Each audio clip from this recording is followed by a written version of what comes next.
Hello friends, कैसे हैं आप सब लोग। दोस्तों, आज हम लोग बात करेंगे यूरिनरी इनकॉन्टिनेंस के बारे में। इसको नॉर्मली तरीके से हम लोग कह देते हैं कि पेशाब ना रोक पाना एक ऐसा स्टेज।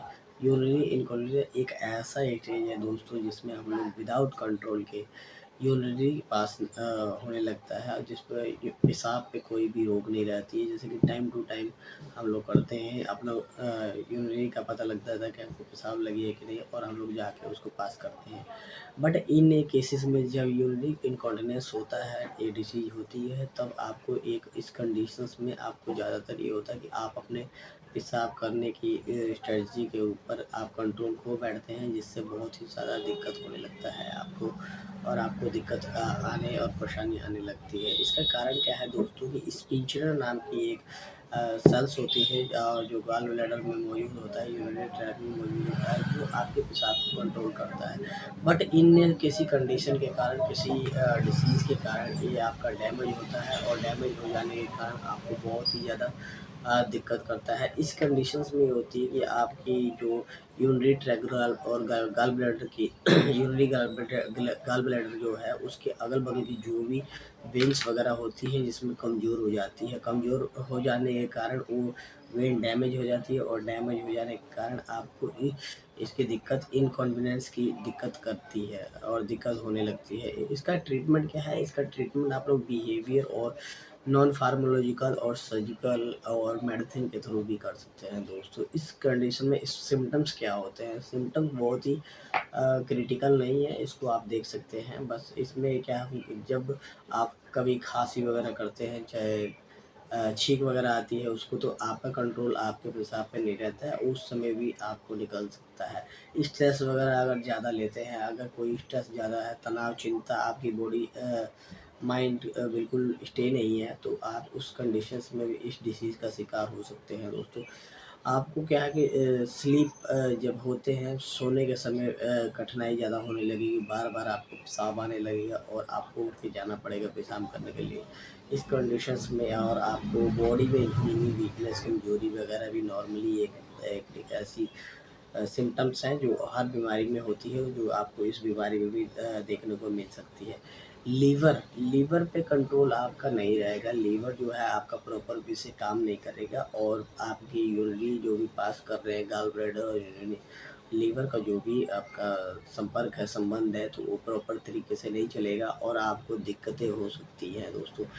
इस कंडीशन में आपको, अगर सेक्स पार्टनर के साथ सेक्स कर रहे हैं, और उसके दौरान आपको अगर इस डिसीज़ से आज ग्रसित है ना? इस डिसीज़ से आप ग्रसित हैं, तो उसमें आपको ये होगा कि ऑर्गेनाइज़म के समय, मतलब कि आपको जब बिल्कुल चरम सीमा है, उस समय भी आपको इस चीज़ की दिक्कत हो सकती है, और उस समय भी पेशाब थ्रू ड्रॉप बाय ड्रॉप, चाहे डायरेक्टली भी पास हो सकता है, जिसमें आपको बहुत सी ज़्यादा दिक्कत हो सकती है, और आपका पार्टनर अनकंफर्टेबल फ़ील करने लगेगा। इसका कारण क्या है दोस्तों? कारण और कोशिश की बात करेंगे, बहुत सारा कारण है इसका। फ़र्स्ट ऑफ़ ऑल, अगर अल्कोहल ज़्यादा लेते हैं हम, अल्कोहल ज़्यादा लेने के कारण हमारी बॉडी में बहुत ही ज़्यादा दिक्कत क्रिएट होने लगती है। क्रिएट होने के कारण आप मतलब कि जब अल्कोहल ड्रिंक लेते हैं, तो आपकी बॉडी अनकंट्रोलेबल हो जाती है। उसमें आपके ब्लड प्रेशर वगैरह, हार्ट बीट वगैरह बहुत ही ज़्यादा तेज़ हो जाती है, जिससे आपका कंट्रोल बॉडी के ऊपर से खो जाता है। बट इन कंडीशन आप ज़्यादा ही अल्कोहल ड्रिंक करते हैं, तो आपको यूरिनरी ट्रैक्ट पर भी दिक्कत पड़ सकती है। उसमें कैफ़ीन वगैरह आप लेते हैं, तो उसमें भी आपको दिक्कत हो सकती है। आर्टिफ़िशियल कोई स्वीटनर्स ले रहे हैं, मीठा, मतलब कि जो आर्टिफ़िशियल तरीके से बनाया जा रहा हो, जिसमें कार्बोनेट्स ड्रिंक वगैरह भी मिली हो, तो आपको दिक्कत कर सकती है। हार्ट की मेडिसिन अगर ले रहे हैं दोस्तों, तो उस कंडीशंस में भी आपको दिक्कतें आ सकती है। विटामिन सी की गोलियाँ अगर ले रहे हैं, अगर बहुत ही ज़्यादा स्किन का ट्रीटमेंट करा रहे हैं आप, और विटामिन सी की गोलियाँ आप ले रहे हैं, तो उस कंडीशंस में भी आपको दिक्कतें आ सकती है, जिससे आपका ये यूरिनरी इनकॉन्टिनेंस का दिक्कत आपकी बॉडी में क्रिएट करेगा, और बहुत ही ज़्यादा दिक्कत डिलीवरी है, प्रेगनेंसी के टाइम, और आपको अबॉर्शन अगर कराते हैं तो उस टाइम भी इस चीज़ की दिक्कतें आ सकती हैं। अगर गैसेस ज़्यादा बढ़ता है, गैसेस आपके अंदर पूरी बॉडी में अगर कुछ भी खाते हैं और गैस बहुत ज़्यादा बनता है, तो उस कंडीशन में भी आपको इस चीज़ का दिक्कतों का सामना करना पड़ता है। ऑब्स्ट्रक्शन, आप ऑब्स्ट्रक्शन एक ऐसा चीज़ है जिसमें आपकी यूरिनरी गॉल ब्लैडर जो है उसमें ट्यूमर्स हो जाता है,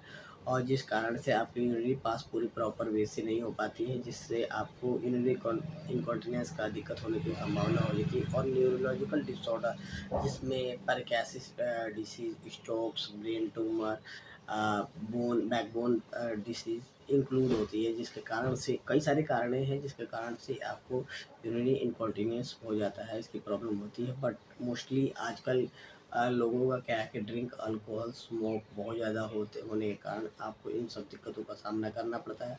और जो आपने फास्ट फूड, ऑयली फूड वगैरह आप ले रहे हैं, तो उससे भी आपको दिक्कतों का सामना करना पड़ सकता है दोस्तों।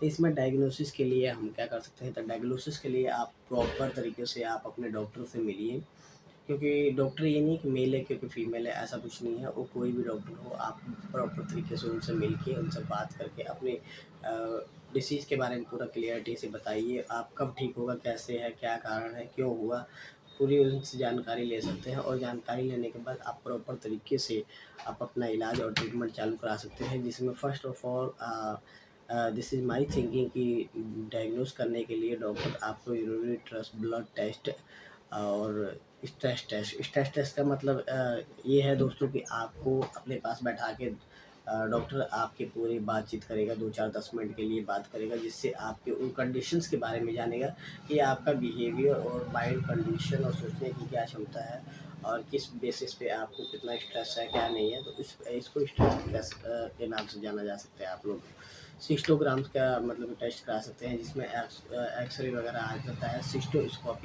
सिस्टोस्कोपी दोस्तों एक ऐसा है जिसकी मतलब कि ये थिन लेयर की ट्यूब होती है, और थिन ट्यूब होती है, पतली ट्यूब सी होती है, जो आपके जो उसके सिर पे ना क्या बोलते हैं कि लेंस लगा होता है, और जो आपके यूरिनरी ट्रैक में आपको डाल के देखा जाता है कि आपको कहाँ कितना इन्फेक्शन है, क्या है, और उसके अकॉर्डिंग ही आपको मतलब कि मेडिसिन वगैरह चलाई जा सकती है। बिलीरुबिन टेस्ट नॉर्मली कराया जा सकता है, पेल्विक अल्ट्रासाउंड भी कराया जा सकता है, जिसमें एक फ़ोटो प्रदान की जाती है, और उसके बेसिस पे देख के डॉक्टर एनालाइज़ करता है कि आपको प्रॉब्लम क्या है, क्या नहीं है दोस्तों, है ना? तो इसमें दोस्तों नॉर्मल सी बात है कि ट्रीटमेंट के लिए आपको क्या कहते हैं, तो फर्स्ट ऑफ ऑल कि अगर किसी को ऐसी दिक्कत हो, तो आप ओटीसी काउंटर ड्रग ना लें दोस्तों। आप अपने डॉक्टर से सलाह करें, मशवरा करें, उसके बाद ही कोई दवा लेने की कोशिश करें, क्योंकि अगर विदाउट ओटीसी दवा ड्रग्स ले रहे हैं तो आपको बहुत ही ज़्यादा दिक्कतों का सामना करना पड़ सकता है, क्योंकि प्रॉब्लम कुछ और हो और दिक्कत कुछ और हो, आप मेडिसिन कुछ और खा रहे हैं तो दिक्कत हो सकती है ना दोस्तों। इसमें क्या है कि एंटी कोरोनोलॉजिस्ट की दवा आती है। ये जो मेडिसिन है ये ओवर रिएक्टिव होती है दोस्तों, और जो आपके यूरिनरी ट्रैक और गॉल ब्लैडर को शांत करने का काम करती है, जिससे कि आपको पेशाब करने में थोड़ी सी राहत मिल सकती है ना। मीरोबेगैन नामक मेडिसिन है, मीरोबेगैन, और उसका भी सेम प्रोवाइड है। अल्फ़ा ब्लॉकर्स होती है, अल्फ़ा ब्लॉकर्स भी मतलब कि इस डिसीज़ में यूज़ हो सकता है। इस टाइप की medicine alpha blocker, beta blockers, जो आपने नाम सुना होगा, अगर आप मेडिकल के स्टूडेंट होंगे तो आप जानते होंगे, मगर अल्फ़ा ब्लॉकर जो है आपका इस डिसीज़ में यूज़ होता है। उस टाइप की जो भी उस स्टेज की, जो भी उस कंडीशंस की मेडिसिन होगी उसमें यूज़ हो सकती है ना। इंट्रा कन्वेंशियल थेरेपीज़ दे सकते हैं, जिसमें बोटॉक्स का आपका इस्तेमाल किया जा सकता है। बोटॉक्स जो है दोस्तों नॉर्मली तरीके से डॉक्टर ही यूज़ करेगा, आप अपनी तरीके से यूज नहीं करेंगे, ना आपको किसी ओटीसी काउंटर पे मिलेगा। और इसको बिल्कुल प्रॉपर ध्यान से करना होता है यूज़, क्योंकि अगर बेस्ट तरीके से आप नहीं किए ना, तो आपको इसको दिक्कतों का सामना करना पड़ सकता है इसकी वजह से। और लास्ट ऑफ आपको ये है दोस्तों कि अगर आपका सही नहीं होता तो सर्जरी की भी आपकी आवश्यकता कर सकती है। ट्रीटमेंट में आपका सर्जरी का भी स्टेज है, जिसमें आपको सर्जरी भी करवानी पड़ सकती है। दोस्तों मेरी वीडियो कैसी लग रही है आप लोग ज़रूर बताइएगा, और मैं आशा करता हूँ कि मेरी वीडियो आप लोगों को अच्छी लग रही हो, और मैं बेस्ट से बेस्ट आप लोगों को तरीके से आपको डिसीज़ का इन्फॉर्मेशन देने की कोशिश करूँगा, और नॉलेजफुल वीडियो बनाने की कोशिश करूँगा। सो थैंक यू दोस्तों। और मेरे वीडियोज़ को लाइक, सब्सक्राइब और चैनल में कमेंट करके कुछ बोल सकते हैं, पूछ सकते हैं, चाहे जो भी मुझसे बात करनी है सो कर सकते हैं। सो थैंक यू दोस्तों।